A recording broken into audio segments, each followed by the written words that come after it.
the motherfucking mountaintop.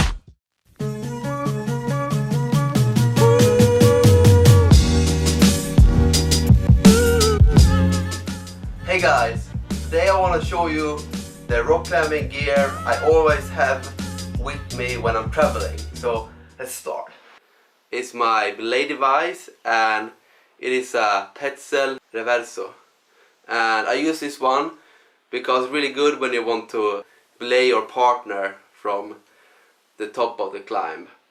It's very easy to use and it's very light. And I have this screwing locking carabiner. It's very, it's a Petzl and it's a AMD Petzl, and I use this one because it's very sturdy. It's very thick aluminium carabiner, so I use this one because you can take some beating, because when you're traveling you are throwing around your gear, so you want stuff that are light but still can take some beating. Yeah, and you can also see here I have marked it with blue, like paint marker, and this is really important because otherwise you might end up mixing your gear with your friends or like your new partners, and you want to know your own gear because you want to know the history of every gear, so you know when gear run out of service, when they are too old, or when you should exchange them. And you can also see here on the carabiner I have blue marking. So mark your gear so you always keep track of how long you've been using them and that is your gear. I also have an extra carabiner, and this is a Edelrid carabiner, and this one is a little bit smaller because I'm using this as a cowtail. And that's why I have this Dyneema sling, which is 60 centimeters long. And I use this as a cowtail on my harness. So I'm gonna show you.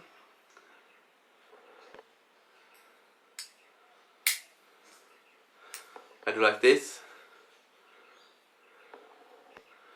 A girth hitch. This.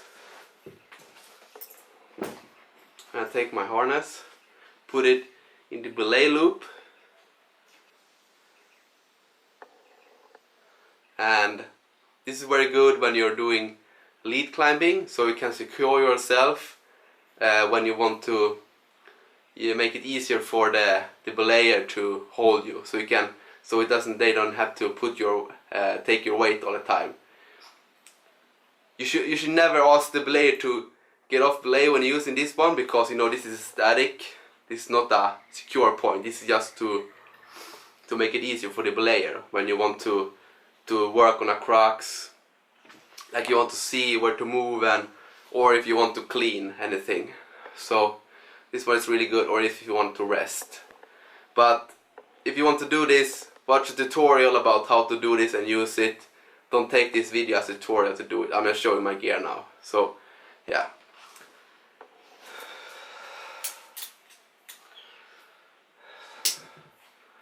And this is the harness I use. It's a Mammoth harness, and I bought this one because it's very similar to the Arc'teryx harness, which have this like mesh, and it's really thin, so it's really lightweight, and I can really pack it down very, very slim. Now this is really tight packed for a harness, and this is very important when you're traveling. You want to reduce the space your gear take up, and you also want to reduce your weight. Just a shock bag from Prana. I always travel with my own shoes. I always travel with my own harness also, because renting harnesses are usually not very comfortable, and you don't want to have like any chafing, or you want a comfortable harness, and you also want comfortable shoes. And these are synthetic. These are the 510 Dragon, and I really like these shoes because they're synthetic, so they dry very fast, and when you're traveling you are moving around a lot, so You don't want to have like sweaty wet shoes in your backpack, because that's gonna make everything smell really bad.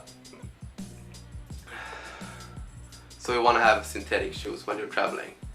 This one dries so much faster than the La Sportiva solution. The La Sportiva solution is leather, so it keeps wet longer. That's my experience. Yeah, and I'll write this one lightweight.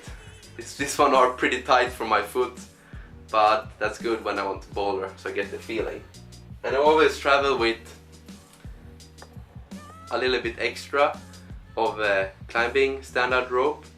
This is really good for tying up your gear. You know, I have to rent quick draws, I have to rent rope, and I have to rent friends and knots if I want to do trad climbing. And this can really be good to gear up stuff or use other purposes. But I always keep a little bit 2mm thin rope.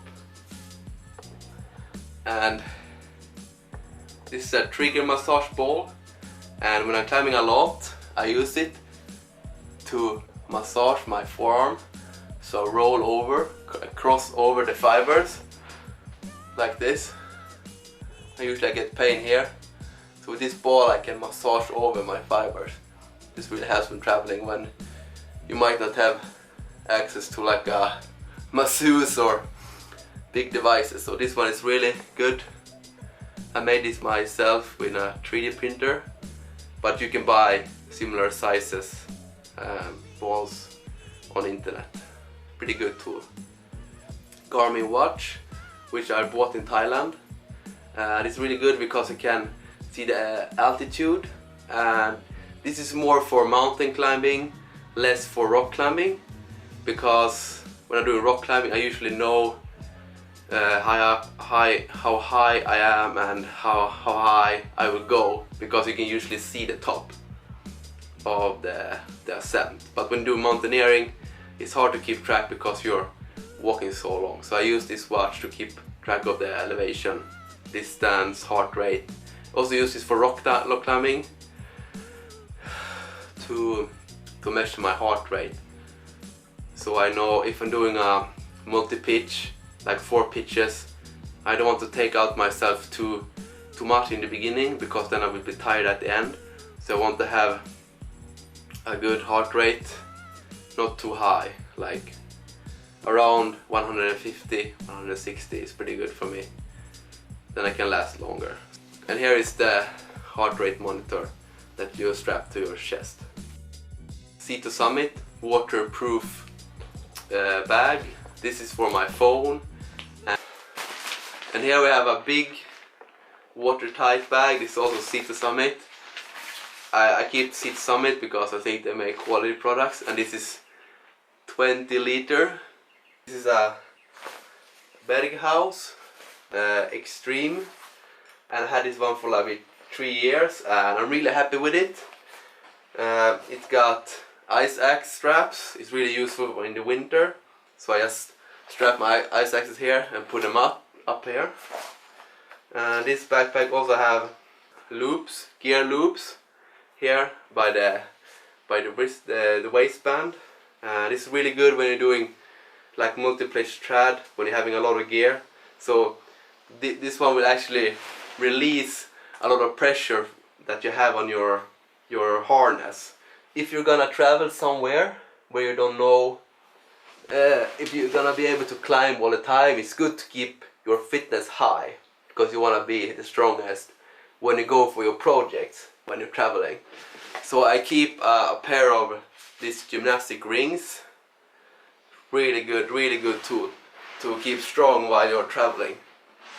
But if you're traveling to a place where you know you're gonna be able to climb every day, you should not bring this, because you're not gonna use it, because you're gonna be so tired anyway.